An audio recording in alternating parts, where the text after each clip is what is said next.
Long-term analysis of Unilever. Is it a good stock to buy for the long term? 2025, 2027, trend analysis, fundamentals, technicals, and more. Read the disclaimer right here in the video description below. And also, remember to subscribe to Trading Stick to watch more content like this. What we have right here on the left, we have the chart from, from the New York Stock Exchange ticker. And then on the right, we have the ticker from the London Stock Exchange. So the key question here is like if there is some sort of decorrelations in the price action, because sometimes it happens, and when that happens, it's very difficult to analyze a stock. So that's why we recommend analyze both tickers to see if there is a breakout in one of them or maybe in two. What you can clearly see from the charts right here, this is the data from 1998 until today. So this is a very long-term analysis. As you can clearly see, the main resistance and support levels are the same. So essentially, it's reliable to analyze both charts. The thing here is like if you see a breakout in one of them, for instance, in these key levels, it's time to analyze the other one, because if there is a breakout in the other one, wow, that could be a change in the trend. But sometimes there is like some sort of decorrelations, and then it goes back again to the being correlated again. So we have to analyze both charts closely when that happens. In terms of the forecast, this is very interesting because here we have the forecast. We had 20 analysts from Wall Street, and the average think the stock should go up more than 7%, and the most optimistic one nearly 21% for current levels, and the most pessimistic one minus 18%. So on average, I think it's good. In terms of performance, look at the EPS and forecast.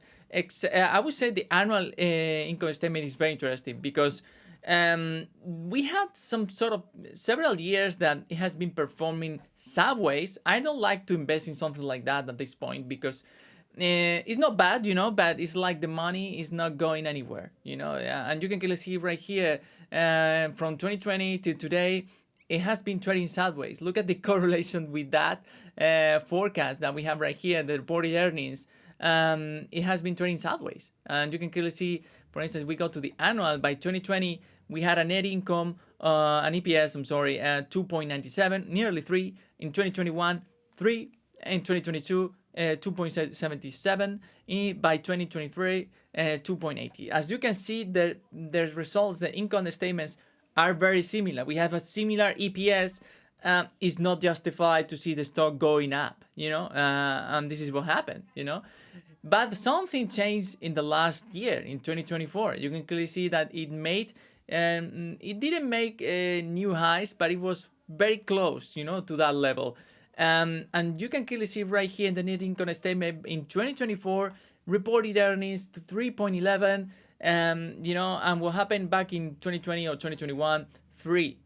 So we're talking about the best EPS ever in this stock. So obviously it justifies at least to see the price action going to nearly new highs again. But this is just the past. What about the future?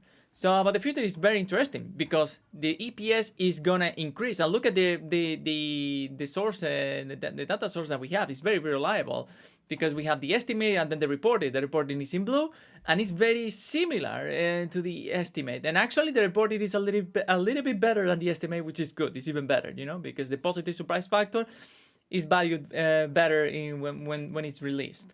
So here the estimate is 3.33 by the end of 2025, and in the coming years a little bit better, 3.54, 3.74, and by 2028 4.12. So in order to justify the price action going up, you need to see something like this. It's not very dramatic, because the thing with this stock, is actually a dividend stock. The dividend yield currently is at 3.11, and actually if we activate the dividend, it's gonna be a completely different chart. There are even some people that analyze the charts by including the dividend. So look at that. We don't have a resistance anymore. We actually have like we have a resistance, but the levels are completely different, so we have to reanalyze them. But it will be the same, when you analyze the stock with the dividend included, you just have to see the patterns again, and just modify the levels and respect those levels as well, because this is a very long-term analysis. And as you can see, Again, with the dividend included, the resistance and support levels are nearly the same, which is good. So in terms of the currency, it doesn't matter if it's in dollars or in pence, but the resistance and support levels are the same, essentially.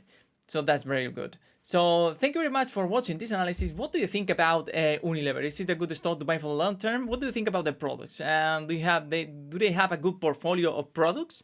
Leave your comments below, and also remember again to subscribe to Trainers T to watch more content like this. See you in the next video.